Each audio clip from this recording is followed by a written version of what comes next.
Hey. Salut mes petits meurissons amputés français. Oh, laisse tomber. J'ai même pas envie de vous demander si ça va. Je sais que c'est pas la grande forme. Hein, Charline, elle a tellement de médocs dans son sac. Dehors, il y a des toxicos qui la suivent comme une maman canard. Bientôt, tu vas la retrouver au rayon corde à Leroy Merlin. Je peux vous aider, madame? Oui, vous pouvez me dire ce qu'il faut comme corde pour soutenir 55 kilos? Faut faire un 8 en nœud. Il y a quasi plus personne autour de la table. C'est le seul endroit où il y a aussi autant de monde qui se tire, c'est dans le cabinet de Prisca Thévenot. Oui, c'est vrai. La dernière fois que je suis venu, on apprenait que l'émission avait gagné 50% d'audience en plus. Un mois après, je reviens, on a 50% de l'émission en moins. C'est bizarre. C'est la seule émission où plus elle fonctionne, moins tu l'entends. Tu vois. Enfin là, c'est Meurice qu'on a entendu beaucoup. Meurice, c'est l'humoriste dont on a parlé pendant je sais pas combien de temps, dont on parle le plus en ce moment. Et pourtant, en ce moment, il y a des humoristes accusés de viol, tu vois. Mais non, c'est de lui qu'on parle parce qu'il a parlé de la rondelle de calamar à Bibi. Ouais. Apparemment, faut le préserver, le petit Benjamin, hein, tu vois, parce que Netanyahou, comme nous tous, il a un petit cœur qui bat, tu vois, et qui permet à son corps de fonctionner et d'envoyer des missiles sur des dizaines de milliers de civils innocents. Hein. Ouais, écoute, c'est... Alors je sais, vous allez me dire, c'est les chiffres du Hamas, oui, on n'a pas d'autres chiffres parce que les journalistes sur place qui pourraient nous donner d'autres chiffres, bah ils font partie des chiffres en fait. C'est compliqué de compter les morts quand t'es mort en fait, c'est un peu con mais c'est comme ça. Là en France c'est fou, hein, t'es sous mandat d'arrêt pour crime de guerre, tu peux être invité dans un JT, par contre si tu fais une blague sur ce criminel de guerre, t'es interdit de radio, tu vois, et ça, même si la justice a classé les plaintes, tu vois.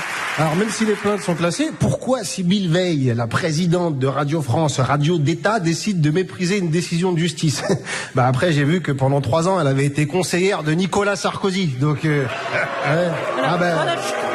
on est là pour... Elle a appris la magie avec Dumbledore, j'ai envie de dire. Tu vois. Voilà, riez, c'est mieux. Ben oui, on se moque. Pour elle, un procureur ou un ramasseur de balles à Roland Garros, c'est kiff-kiff, tu vois. En mode Trump, je suis d'accord avec la justice tant qu'elle est d'accord avec moi. Moi, je suis persuadé que son projet à la dame, c'est de nous dégager. Hein, tu vois, donc le fait que tout le monde parte, je sais pas si c'est la bonne stratégie si tu veux emmerder la direction. Je pense pas que Sybille Veil, elle se dit, faut tout de suite réintégrer Guillaume Meurice, sinon Aymeric Lompré, il va plus venir. Non, pour moi, elle est devant un trombinoscope, elle fait des croix sur des photos, tu vois. Alors, Kamel Le Flag, c'est fait. Le mec qui parle de raclette et qui se lave pas, c'est bon aussi. Voilà, l'overdose de Charline, ça avance ou je fais pas la croix ou pas? Alors, parce que si en plus on se barre sans qu'elle doive faire d'efforts, là, elle va faire péter le champagne, elle va allumer le womanizer, elle va passer une super soirée. Faut la comprendre, Sybille, faut la comprendre. Il y a la fusion de l'audiovisuel public qui se prépare, hein, pour lutter contre Amazon et Netflix. Ouais, c'est comme Salto, là, quand ils avaient fait avec M6 et TF1, et que si c'était planté, bah là c'est pareil, mais ils vont se planter tout seuls.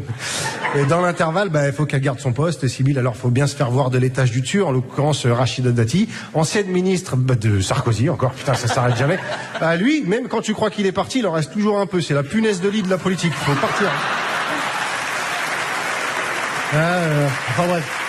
Quand je repense au début de saison, je revois Charline toute guirette, on va tellement déchirer le dimanche que l'année prochaine on retrouvera la quotidienne. Bah ouais ma gueule, t'as vu ça, hein? On n'est pas dit ça, moi. C'est fou. Ouais, t'es à peu près aussi bonne en prévision que Bruno Le Maire. Ouais, parce que voilà, pendant qu'on discute boutique, eux ils s'arrêtent pas aussi, hein. Bruno il a fait une erreur de 21